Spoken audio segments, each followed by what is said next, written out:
Muy buenas tardes, qué gusto estar con ustedes.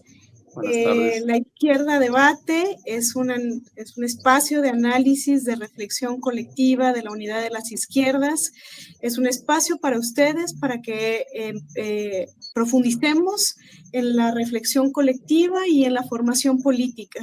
Hoy tenemos el gran gusto de tener a la doctora Ruth Dávila con nosotros y al compañero Héctor Severiano Ceguera Hernández aquí con nosotros. Voy a presentar a la doctora Ruth Dávila. Ella es doctora en Ciencias Políticas, directora de la División de Estudios Multidisciplinarios del CIDE, co-coordinadora de la Red de Estudios de Nuevas Extremas Derechas en el Mundo, líneas de investigación que ella aborda es la economía política de la comunicación, los estudios críticos del discurso periodístico y mediático y la teoría crítica. Muchas gracias por estar aquí con nosotros, doctora Ruth, y le paso la palabra al compañero Héctor Severiano Ceguera Hernández. Adelante. Hola, muy buenas tardes, muy buenas noches, dependiendo de la hora en que nos estén escuchando. Pues un placer estar con ustedes de nuevamente, hablando de un tema que es fundamental en la agenda de la relación bilateral de México y Estados Unidos, como es el tema de la orientación del nuevo gobierno que recién estrena Estados Unidos bajo la presidencia de Donald Trump, que la doctora Ruth nos hará el favor en lo cual nos hará el favor de disertar, y algunas palabras o algunos antecedentes históricos. Recordamos que en la relación bilateral, que ha sido una relación asimétrica, siempre una relación muy complicada, muy conflictiva entre México y Estados Unidos, pues tenemos el antecedente histórico de la anexión en aquella guerra de 1846-47 que nos costó la mitad del territorio nacional y que ha estado una relación que ha estado marcada por la agresión constante, por la presión y por el chantaje. Recordamos también en el periodo de la Revolución Mexicana la injerencia permanente de la Embajada de los Estados Unidos. No olvidemos que la Embajada de los Estados Unidos se planeó el golpe militar contra Francisco I. Madero, el llamado Pacto de la Embajada, que ha sido muy comentado ya y es conocido. Friedrich Katz tiene una obra extraordinaria que se llama La Guerra Secreta en México, donde plantea pues todo el juego de las potencias imperialistas europeas y del propio Estados Unidos en la guerra del espionaje, en el marco, pues que recordemos que la Primera Guerra Mundial se está llevando a cabo durante el periodo de la Revolución Mexicana, ahí abarca un periodo importante. Y bueno, y hay después un acuerdo militar en el marco de la Segunda Guerra Mundial. Siendo presidente Manuel Ávila Camacho en 1942, se signa un acuerdo militar entre México y Estados Unidos, que fue el que dio pie, por decirlo también, a la participación del Escuadrón 201 durante la Segunda Guerra Mundial y a un conjunto de políticas, digamos, comunes en el área militar, que también forman parte de un antecedente histórico. Y actualmente tenemos, de acuerdo a cómo ya se ha planteado en la prensa nacional, en la revista Contralínea en 2022, apareció un texto bastante sugerente, bastante interesante, cuyo título es México y Estados Unidos profundizan alianza militar, Fuerzas Armadas serán compatibles. Es un texto de José Reyes, de diciembre 11 de 2022, en donde da cuenta de un grupo de alto nivel de seguridad México-Estados Unidos, subgrupo de cooperación entre Fuerzas Armadas, que en su acrónimo es GANS. Esto solamente comento. Dice, la justificación para profundizar la alianza militar es prevenir los delitos transfronterizos por la vía de impulsar la seguridad con el transporte y comercio seguros, así como la reducción del tráfico de armas, drogas y de personas, y perseguir las redes criminales en ambos países compartiendo información e inteligencia para desmantelarlas. Bien, son algunos antecedentes y algunos elementos que nos pueden servir hoy que tenemos un nuevo gobierno y que la presidenta Claudia Sheinbaum ha planteado una relación de cooperación, pero no de subordinación hacia los Estados Unidos. Yo le cedo la palabra a la compañera Ruth, que es una persona bastante calificada y a la cual agradecemos haya aceptado nuestra invitación. Adelante, Ruth.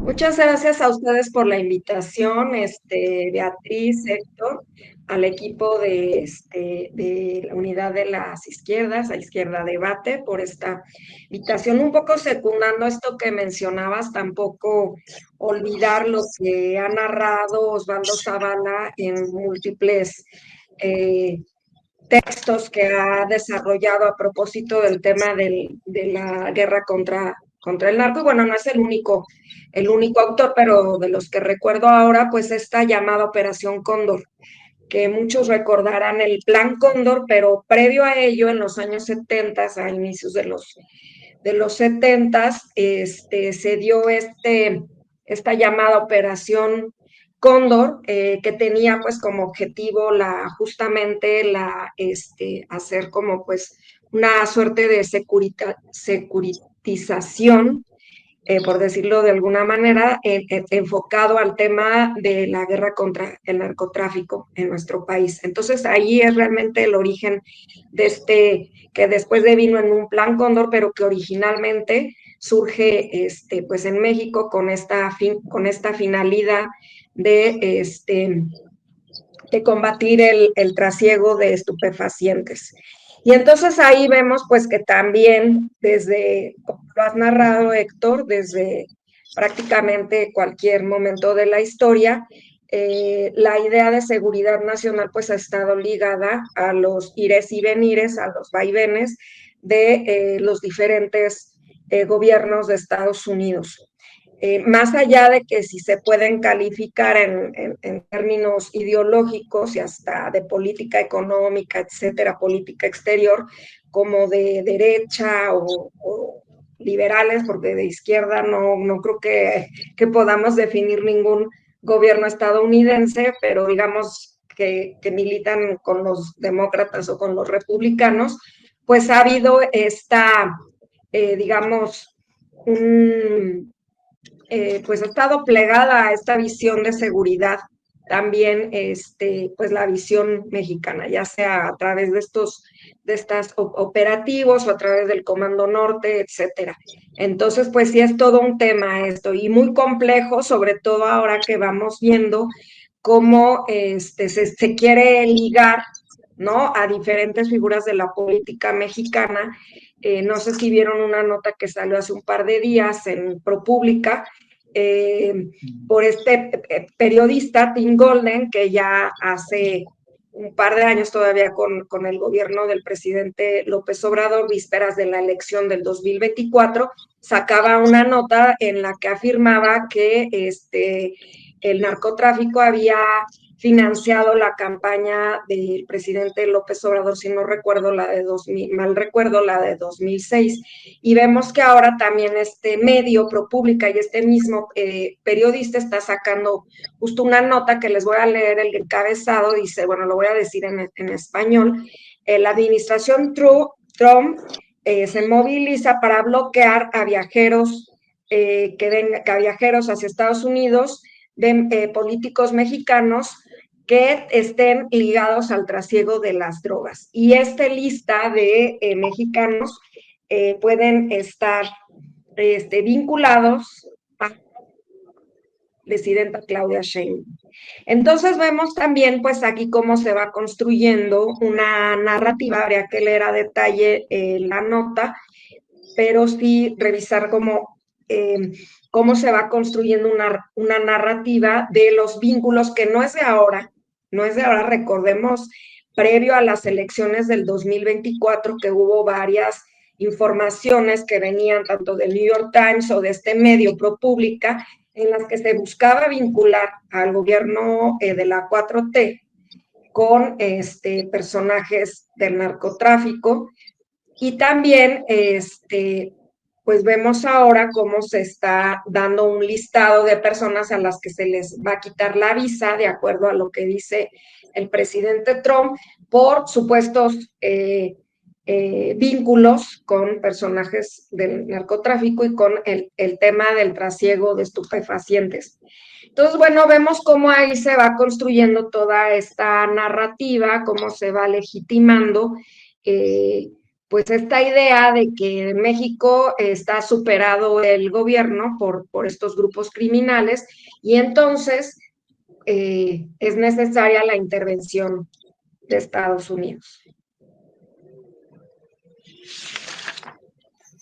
Muy interesante esto que nos comentas, Ruth, recordándonos también esta relación que hemos tenido con Estados Unidos, de una simetría muy importante, pero también de un terrorismo constante, discursivo, narrativo, ¿no? Ahora arremetiendo con este pretexto de los grupos terroristas en México y digamos, el temor que siempre está latente ahí de la intervención de Estados Unidos hacia México.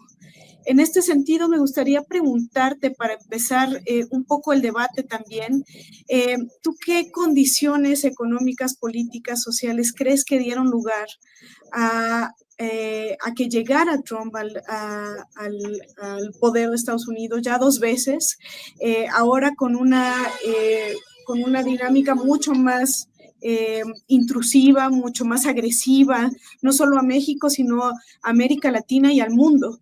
¿Qué está sucediendo que dio lugar a esto? ¿Cuáles fueron algunas circunstancias que tú le podrías atribuir a esta nueva arremetida de Trump, ahora mucho más agresiva, y con estos pues nuevos mecanismos de Trump para intervenir en el mundo con este terrorismo comercial, ¿no? Con esta guerra comercial que tenemos ahora y que constantemente está en el ir y venir, constantemente con una narrativa muy errática, pero que a todo el mundo nos pone a pensar todo el tiempo qué está haciendo Trump, cuál va a ser la nueva estrategia de Trump para aterrorizar al mundo. Y en este sentido, digamos, ¿cuál es además de las circunstancias que dieron lugar a la llegada y consolidación de Trump, ahora cuál es la situación actual de Trump en Estados Unidos, que hemos visto también que ha disminuido de manera importante también la aceptación de Trump en Estados Unidos? ¿Y qué vislumbras también en ese sentido, doctora? Sí. Hace no muchos días veía que alguien por ahí en grupos de WhatsApp y tal compartía una nota, un comentario sobre algo así como que el fascismo está aquí, ya llegó a Estados Unidos, o Trump el fascista, una cosa así. Lo leí, pero además al mismo tiempo que recibía esa nota, ese comentario, esa columna, había visto en esta plataforma de streaming de Netflix un documental sobre algunas personas que quizá nos vean, pues son demasiado jóvenes siquiera para saberlo y mucho menos para recordarlo, pero hablaba sobre un atentado terrorista en un edificio de gobierno de la ciudad de Oklahoma. Un edificio que albergaba oficinas del FBI, albergaba otras oficinas gubernamentales, una guardería y otros tipos de oficinas de diferentes ramos, ¿no?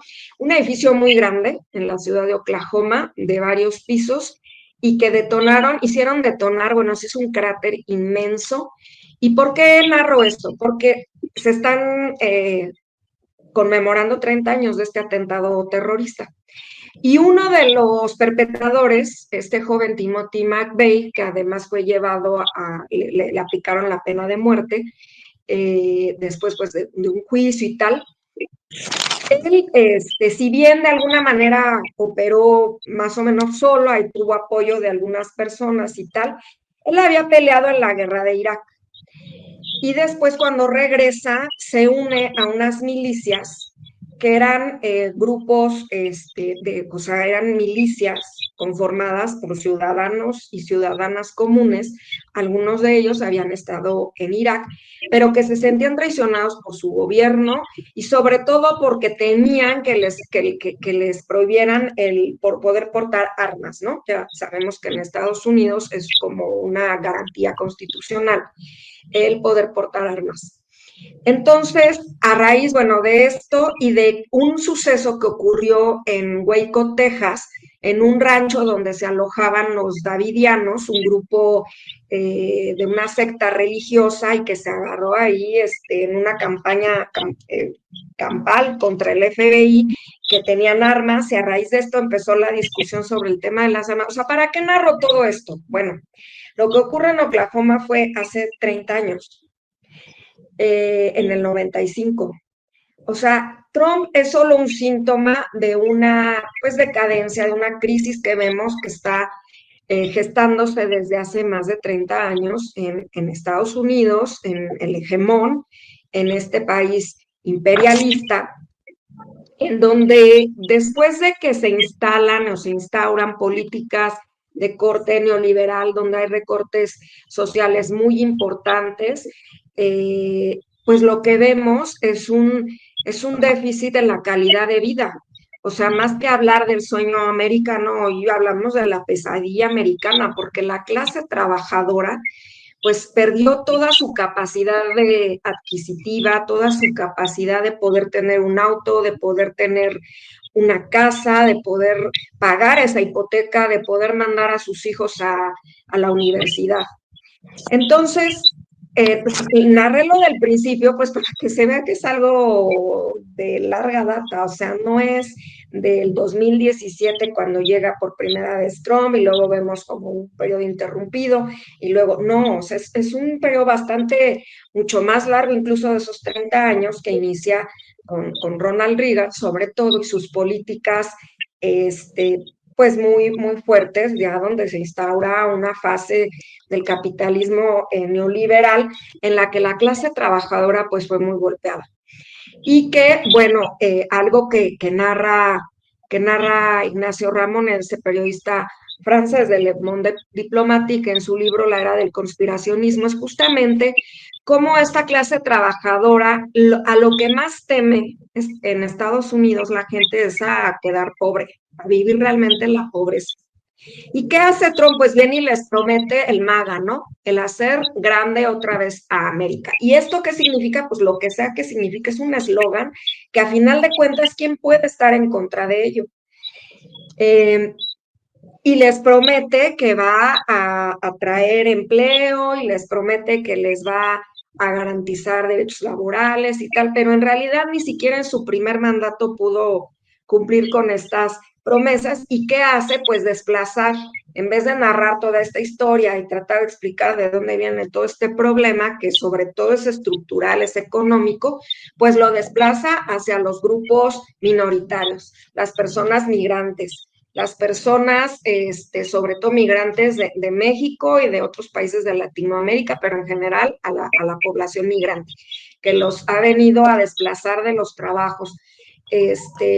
Lo manda pues hacia las personas de la diversidad sexual, o sea, crear un enemigo interno para poder seguir pues operando de una forma más o menos pues llevadera, ¿no? Pero realmente creo que el problema viene, pues es de orden sobre todo estructural, económico, y que pues todo lo que vemos de más, todas estas narrativas, toda esta mediatización, todo este show mediático que genera Trump, pues no es más que el síntoma de un problema mucho más grande, de más largo aliento, y que no creo que se resuelva ni poniendo aranceles, ni generando una guerra comercial, al contrario, pues se va a agravar, porque también lo que generó este libre mercado, este neoliberalismo, pues fueron pues los lazos comerciales y económicos pues muy fuertes con otros países que es muy complicado romper de un día para otro. Yo creo también, complementando lo que comenta Ruth y lo que ha comentado la compañera Beatriz, que es la relación histórica entre México y Estados Unidos, ha sido una relación bastante accidentada, con los antecedentes que ya se comentaron, ¿no? Solamente así como curiosidad, bueno, no como curiosidad, sino como un dato. Las primeras declaraciones, bueno, parte de las primeras declaraciones tan polémicas de Donald Trump al iniciar su gobierno fueron que llamarle a Canadá el estado número 51, decir que se va a anexar Groenlandia y que va a intervenir para que el canal de Panamá prácticamente vuelva a estar en manos, en su control, en el control de ellos. Nosotros, como país que está aquí exactamente en su frontera, pues no podemos dejar de tomar nota de toda esta, de todos estos comentarios que expresan un proyecto expansionista. O sea, hay quien ha planteado que la derecha, la nueva derecha, no tiene una visión expansionista. Yo difiero de eso porque las palabras de Trump son muy claras. O sea, hay un interés claro por generarse un espacio, lo que hace cierta similitud histórica con el famoso Lebensraum de que plantearon los nazis en los años 30 y que dio como resultado toda una política expansionista del Tercer Reich.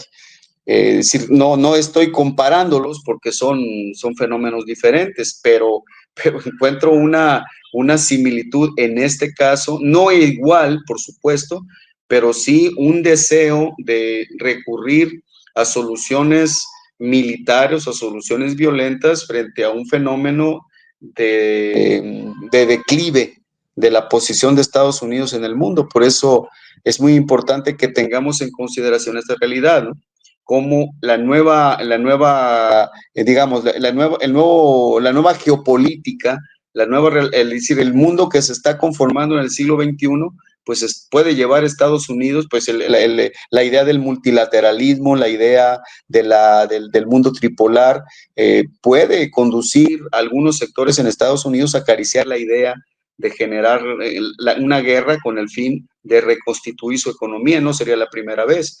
Durante la Primera Guerra Mundial y la Segunda Guerra Mundial, Estados Unidos reconstituyó su economía, convirtiéndose en el proveedor de pertrechos de guerra y de alimentos, incluso para los países que estaban en guerra, ¿no? Entonces, bueno, todo esto hay que meterlo, no cabe duda, al análisis para, pues, lograr tener una visión más de conjunto digamos, de esta relación tan difícil que hemos tenido siempre con Estados Unidos. Yo realmente no sé qué tanto es bravuconería a que potencialmente sea posible, o sea, pensando en un principio de factibilidad, ¿no? Que efectivamente pueda ir y invadir Canadá o invadir Groenlandia. Lo que es real es que, pues, Estados Unidos, independientemente de Trump, independientemente de si es republicano o demócrata, es un país imperialista. Y ahí está la historia, o sea, hablando de las plataformas streaming, y no tanto de ellas, sino también recordando un poco la historia, se están cumpliendo 50 años del triunfo de Vietnam, ¿no?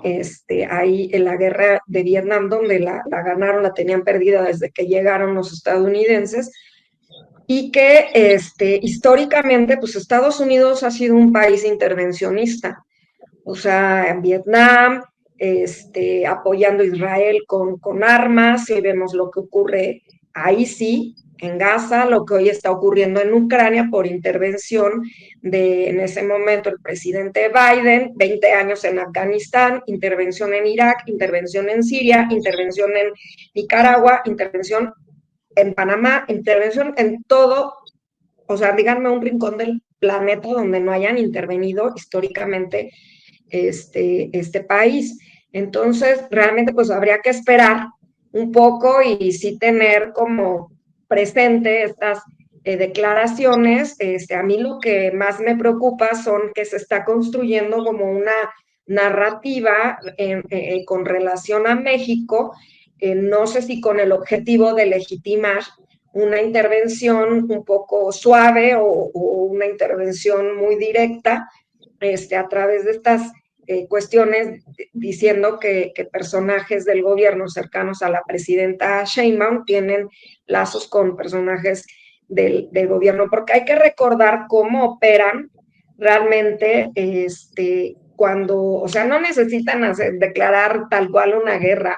O sea, Vietnam, volvamos a Vietnam, para poder intervenir ya de lleno y poder justificar el ingreso total ya de tropas, que había gente ya ahí dando asesoría, pero para poder enviar a las tropas y tal, pues hicieron un atentado de falsa bandera en el Golfo de Tonquín. Entonces, yo no dudaría que pudiera hoy ocurrir algo similar, teniendo también un embajador al que le acaban de dar sus cartas credenciales y tal, y que pues fue un agente de la CIA, que justamente estaba viendo la nota para entrar también al tema de las derechas, que acaba de reunirse con Eduardo Verástegui, este personaje medio, pues de telenovelas, ¿no? Que actuaba ahí en telenovelas y la hacía de stripper y que ahora es, o se pretende ser líder de la ultraderecha, de la derecha más conservadora y reaccionaria, en México, ¿no? Muy cercano a la CEPAC, que es esta conferencia de grupos conservadores, donde está el propio Steve Bannon, que en su momento pues fue ideólogo de Trump en su primer mandato y que es también ideólogo y unificador de la derecha que se asume a sí misma como la portadora de los valores blancos, ¿no? De lo que o de lo que también se conocería como la alt-right a nivel global, sobre todo pensando pues en Europa. Entonces, bueno, yo creo que ahí hay que estar atentos también a si efectivamente se van a llevar a cabo estas intervenciones, hasta qué punto son bravuconadas de un personaje que es muy, pues muy mediático, muy muy personaje. Yo más bien situaría, más que al personaje, situaría pues lo que históricamente ha hecho Estados Unidos y que efectivamente tendría en la mira volver a hacer en aras de no perder su poder y su hegemonía. Sí, sin duda. Ahí no podemos olvidar también la historia del propio capitalismo, ¿no? Cómo ha funcionado y lo que decía el compañero Héctor, pues de estas crisis que son mecanismos constantes de redinamización de las economías, ¿no? Y en ese sentido, que tanto estas crisis también están también en un momento de límite, ¿no? Decía Marx, el límite del capital es el propio capital. Entonces, ¿qué tanto estamos también en ese momento en donde ya hay un límite de esa generación constante de crisis y más crisis y más crisis? Estamos en una crisis no solamente coyuntural. Yo pienso, y lo hemos estado comentando en otros espacios también, hay una crisis importante, no solamente de Estados Unidos como hegemonía, ¿no? Y que se están abriendo nuevos espacios para pensar en mundos multipolares, sino me parece que es una crisis mucho más profunda, una crisis no solamente tampoco del neoliberalismo, ¿no? Sino también del propio liberalismo, ¿no? Como principios fundamentales que se establecieron para el capitalismo. Entonces nos encontramos también en un momento en el que se cuestionan todas las formas liberales, ¿no? Incluyendo a la misma democracia. La democracia liberal, pensando qué tipo de democracia ha generado este sistema también, qué tipo de Estado se han generado también para posibilitar un mundo como en el que nos encontramos ahora. Las crisis que estamos viviendo, sin duda no son crisis coyunturales, me parece que, como lo hemos dicho en otros espacios también y se ha discutido en espacios académicos mayoritariamente, son crisis civilizatorias, ¿no? Entonces nos encontramos en este momento, digamos, de quiebre dialéctico en el cual ya no solamente es una crisis de este mundo neoliberal, sino del propio liberalismo, y que nos ayuda en este momento a pensar y a construir nuevas realidades, que nos ayuda a ir transitando, ¿no? Pero enfrentándonos a esa derecha que se está consolidando en otros países. Afortunadamente pienso que la derecha en nuestro país todavía es muy incipiente, está poco articulada. Justamente este suceso que acabas de mencionar con el personaje de Eduardo Verástegui me parece todavía algo lejano a lo que podríamos estar pensando como un Trump, por ejemplo, en México, un Trump en México, ¿no? Eso me parece todavía que no tenemos ese peligro, digamos, de un Trump mexicano, pero qué tanto sí se están consolidando las derechas en el mundo y que eventualmente puede estar también articulándose con la derecha en México y el peligro que esto implica, ¿no? De un neofascismo, un posfascismo o alguna categoría parecida al fascismo que hoy podríamos estar vislumbrando en este mundo que empieza a una crisis hacia la multipolaridad.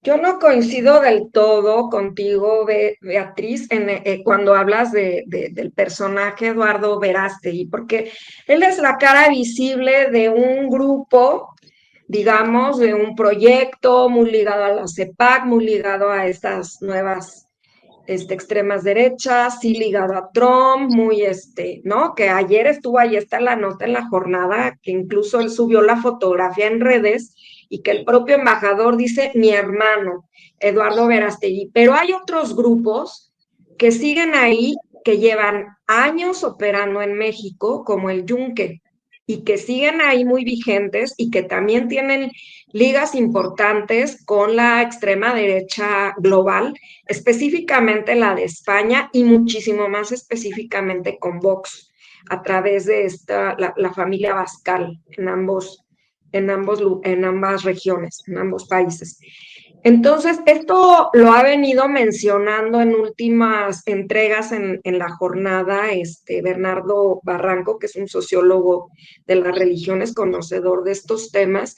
Entonces, también como que hay que no dejar de ver como esas ultraderechas religiosas históricas, cuyo objetivo pues siempre ha sido muy claro, y claro entre comillas, porque es un grupo muy oscuro que supuestamente no existe, pero existe, y hay prueba de ello, ¿no? Que está ligado a grupos religiosos, está ligado al Opus Dei y a esos grupos. Y también, fíjate, un personaje un tanto siniestro, que es Hugo Eric Flores Cervantes, que actualmente es diputado, y este personaje ha llevado incluso ceremonias religiosas a la Cámara a la Cámara de Diputados. Es un personaje creo que es del Partido Encuentro Social, o era de ese partido y ya migró a Morena, porque nada más pues andan brincando a ver en dónde, pero su agenda pues es esta agenda conservadora, antiderechos, etcétera. Entonces, más allá de que si Verástegui tiene posibilidades o no, si logró las firmas o no, yo creo que no debemos, como decían bueno, un poco parafraseando al Che Guevara, decía que al imperialismo no hay que cederle ni tantito. Pues yo creo que a la derecha histórica y a la derecha que se vincula con los nuevos movimientos, pues no hay que cederle ni tantito, porque estos grupos cuando se instalan, pues vienen sobre todo a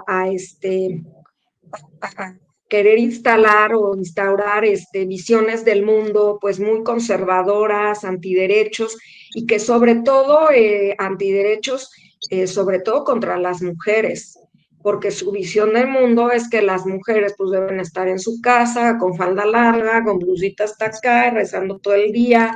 O sea, visiones muy, muy, muy conservadoras, cuasi fascistas, diría yo. Y pues bueno, yo creo que debemos estar atentos. Por ahí hubo grupos como Frena que no tuvieron como mucho auge, que medio se visibilizaron, pero no olvidemos también cómo han proliferado en esta región del mundo, en Latinoamérica, pues estos grupos ligados a los movimientos pentecostales, a lo mejor no lo dije bien, pero los evangélicos, Sí. y que aquí también los hemos observado, o sea, se manifiestan públicamente, abiertamente, salen por Reforma a marchar, y que además marchan llevando y cargando banderas del Estado de Israel. Entonces, no echemos en saco roto, yo no sé qué tanta base social tengan, probablemente poca, pero no los menospreciemos. No, perdón, lo que sí me parece muy grave, que no puede dejarse así digamos, no es un asunto de menor o frívolo, esto de la hermandad, de esa relación que tienen tan estrecha estos grupos, ese personaje. Me acuerdo en este momento de Hugo Salinas Price, del papá de Ricardo Salinas Pliego, que fue promotor de grupos de ultraderecha, del movimiento universitario de reformadora orientación, el famoso Muro, y cómo tienen vínculos con el imperialismo y tienen vínculos con grupos de ultraderecha de otras nacionalidades. Es decir, yo creo que guardando las proporciones históricas, guardando las proporciones, son diferentes momentos, pero los conservadores iniciaron parte de su alegato fue que el gobierno de Juárez o el gobierno de los liberales era un gobierno incapaz de gobernar el país. Y hoy se construye una narrativa desde los medios y desde todas las instancias de la derecha y de la ultraderecha, precisamente para desacreditar al gobierno mexicano, y en el fondo lo que pretenden es generar el ambiente para una intervención de Estados Unidos. Eso no lo podemos negar. Y están constantemente insistiendo, lo dicen abiertamente en la tribuna de la Cámara de Diputados y de Senadores, lo dicen a través de sus organismos, y nosotros no podemos, digamos, minusvalorar, menospreciar o pasar a segundo término. Yo creo que es muy importante que tengamos muy clara la historia. Es decir, fueron personajes de este tipo los que prepararon el terreno de la intervención de 1846, 47. Fueron personajes de este tipo los que provocaron la intervención francesa en 1860, entonces 62.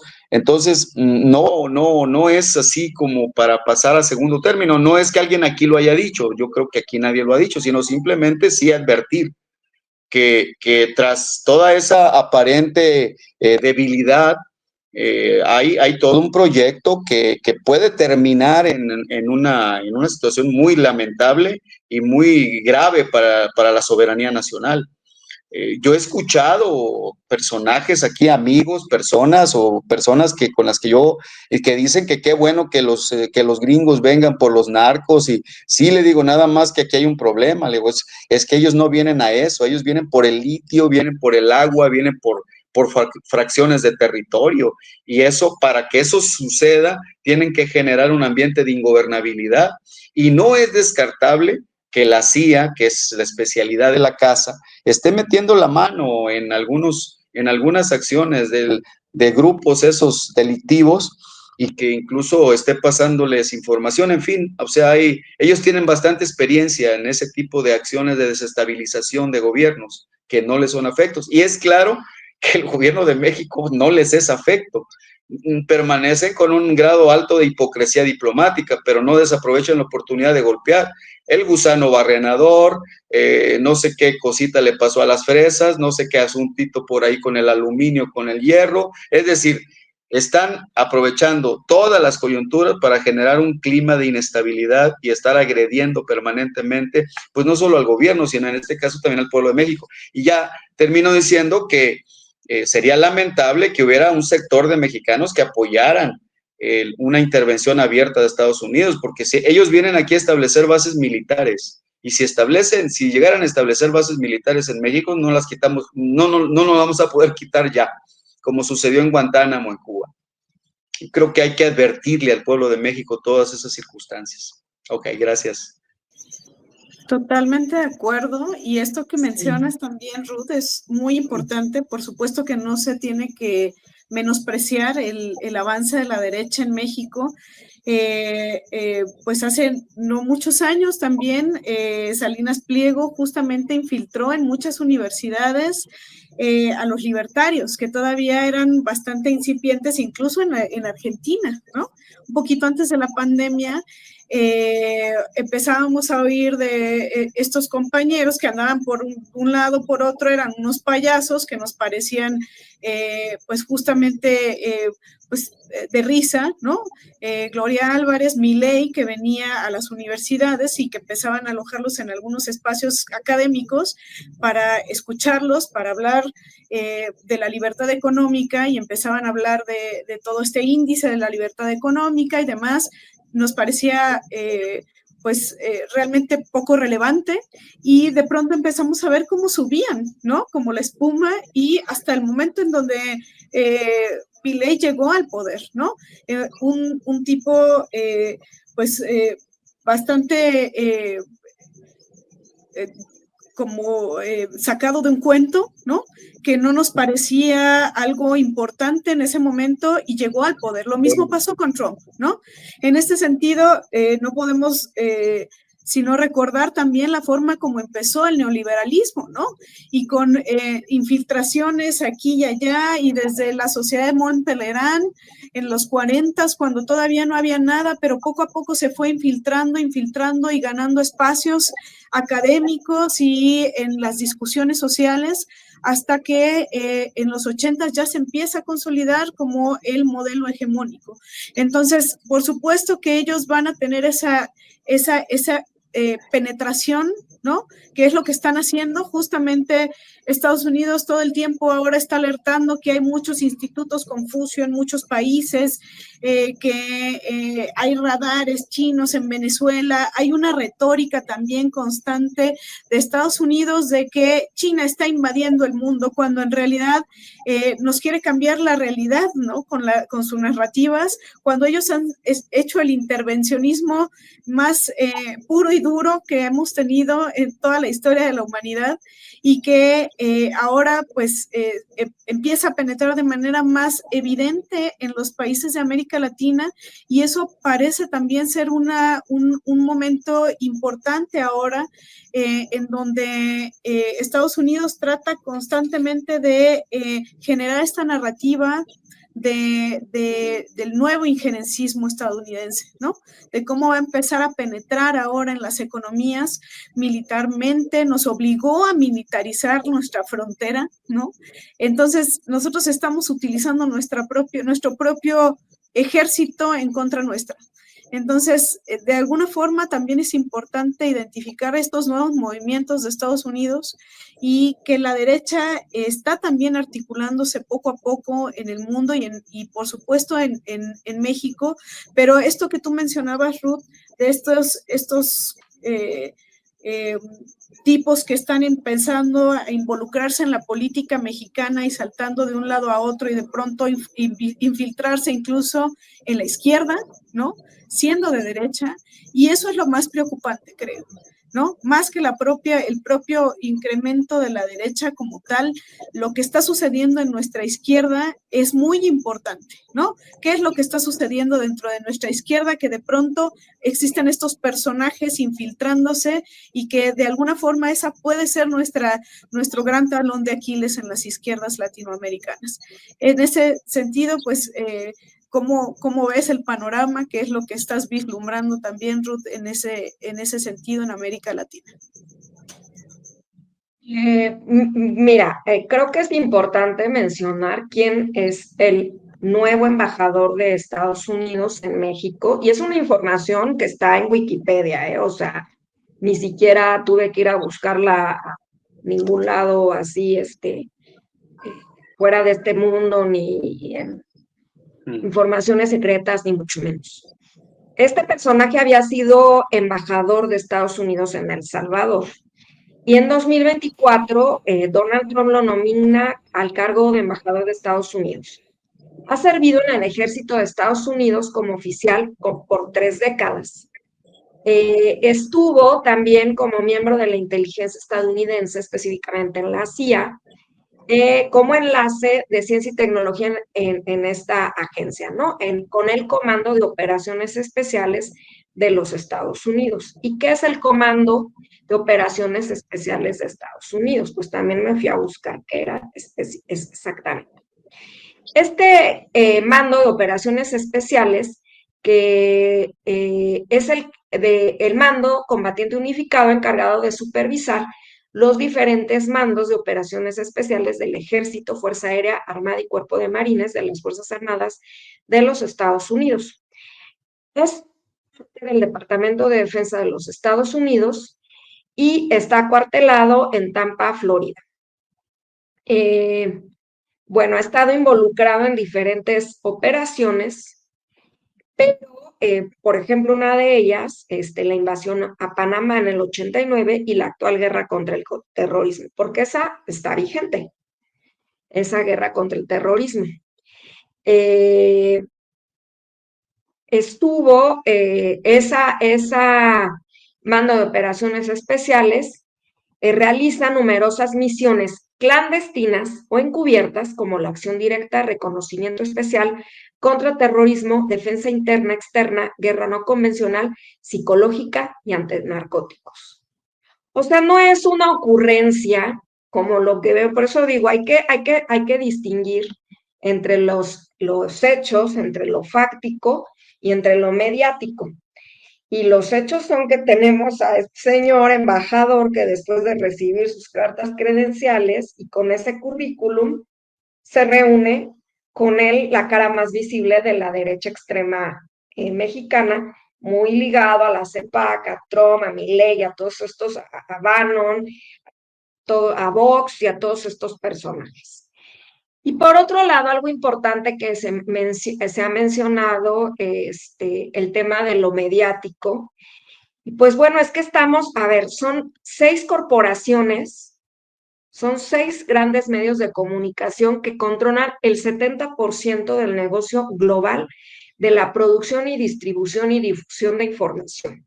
Estos grandes conglomerados, todos ellos tienen sede en Estados Unidos y son Time Warner, Disney, News Corp, que se fusionó con la 21 Century Fox, la NBC Universal, Viacom y CBS. Todos ellos son estadounidenses. 70% de la información global. Y la mayoría de la información que nos llega, por ejemplo, estos datos que les decía de ProPublica, de New York Times, pues son de los medios. El New York Times, de acuerdo con Chomsky y Edward Herman, que fueron los que escribieron este libro de Los Guardianes de la Libertad, donde hablan del modelo de propaganda, los 5 filtros de propaganda de los grandes medios, abierta y directamente señalan que específicamente Edward Herman, que el New York Times es un órgano de propaganda del gobierno estadounidense, sí como más alineado a los demócratas, pero es un órgano de propaganda. Y pues vemos que efectivamente se está generando esta narrativa y ayudados por los propios influencers mediáticos, por los opinadores mexicanos, que se alinean a estas narrativas, a estas versiones en las que constantemente se está diciendo que pues México ya, el gobierno y toda, aquí México está cooptado por los narcotraficantes y entonces, ¿qué pasa? Que se crea un ánimo entre la población de sí vengan a rescatarnos, ¿no? Y nosotros creo que sí tenemos la obligación moral, intelectual, ética, política de contrarrestar estas visiones y estas narrativas, porque lo peor que le podría pasar a un país como México y a un pueblo como el nuestro, pues es vivir una invasión ya directa, ¿no? Invasiones hemos tenido mucho tiempo, hemos sufrido para bien y para mal, y compartir una frontera tan extensa con Estados Unidos, ser un país de tránsito, expulsión y retorno de migrantes, porque nuestro destino de alguna manera pues sí está ligado también porque tenemos 30 millones de personas de origen mexicano viviendo en Estados Unidos. O sea, la economía mexicana en gran medida se sostiene de las remesas de las personas que trabajan allá.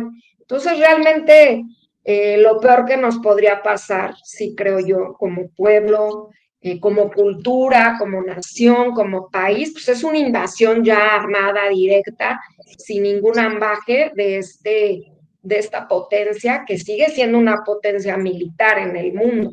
Entonces, pues tenemos que contrarrestar, yo creo, estas narrativas y mostrarle a las audiencias que efectivamente pues hay una manipulación por parte de los medios y la manipulación viene desde el momento en que tan pocas manos está concentrada la capacidad de producir, generar información y que es la información que conviene que se difunda, que se distribuya pues, a los amos de este planeta, ¿no? O sea, al 1% de los más ricos.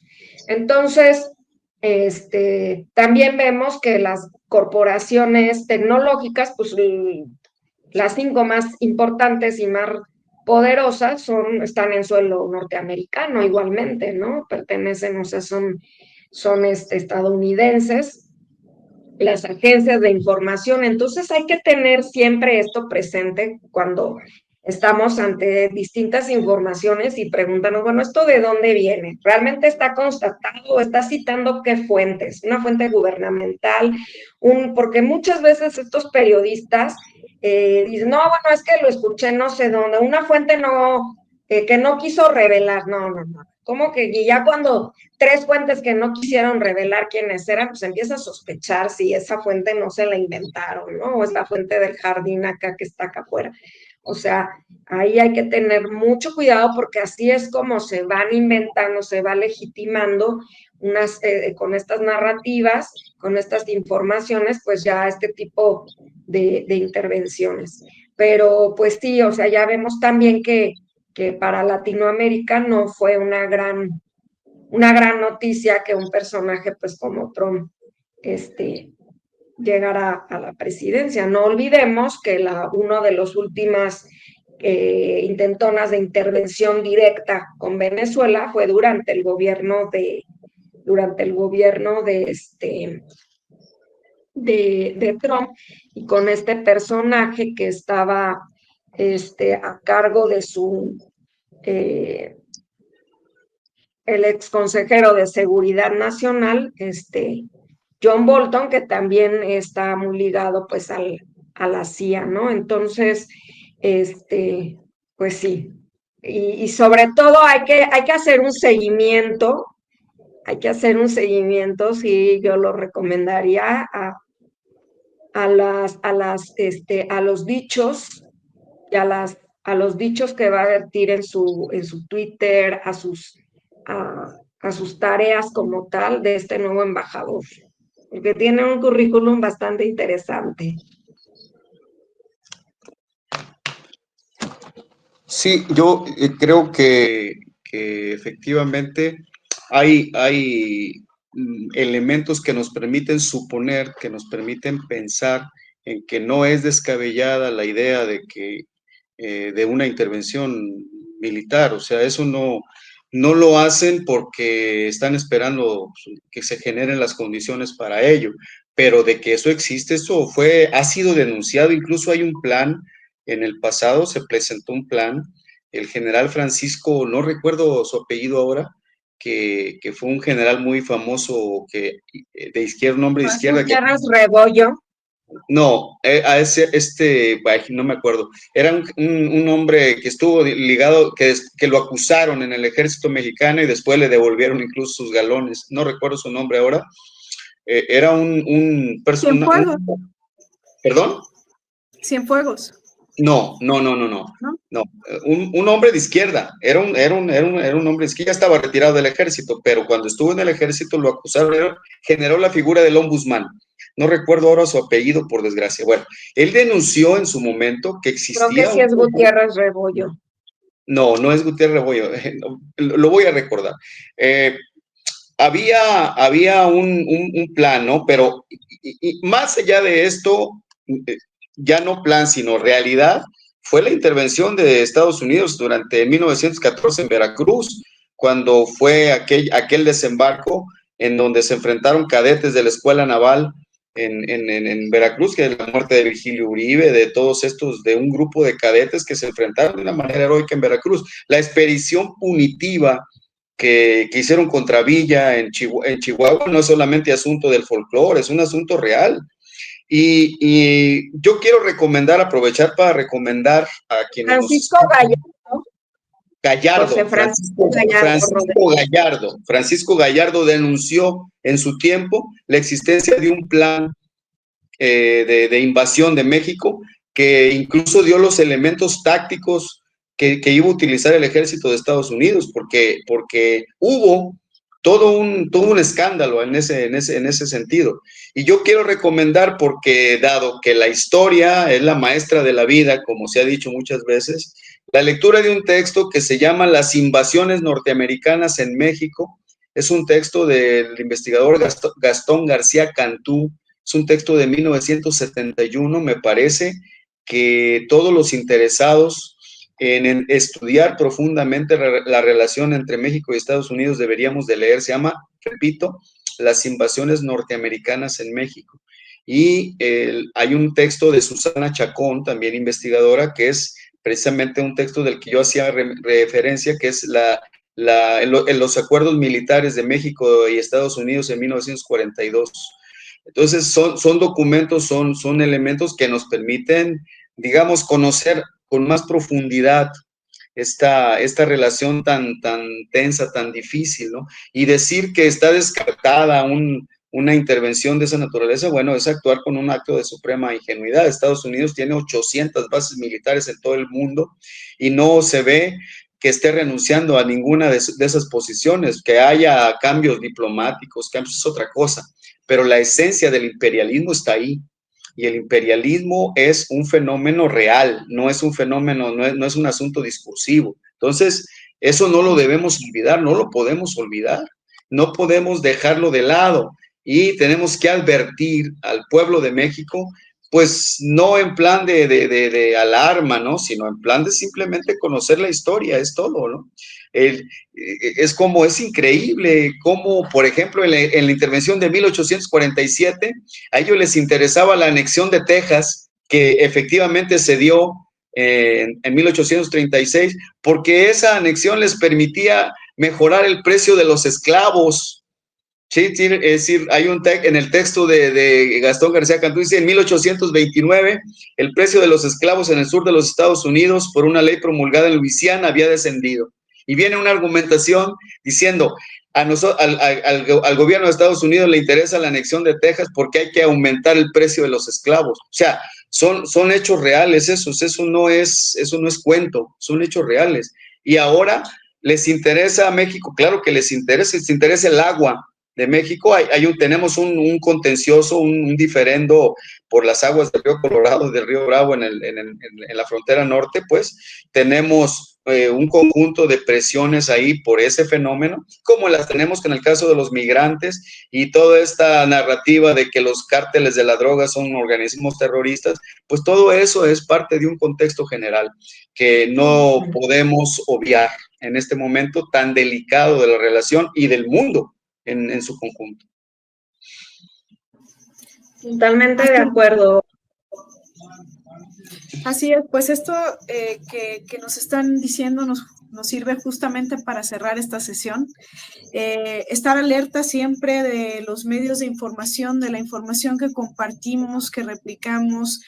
No se trata de generar terrorismo también, sino también generar alertas en nuestra población, en nuestro pueblo, de la latencia que existe del injerencismo estadounidense, directo o indirecto, ¿no? Militar y comercial.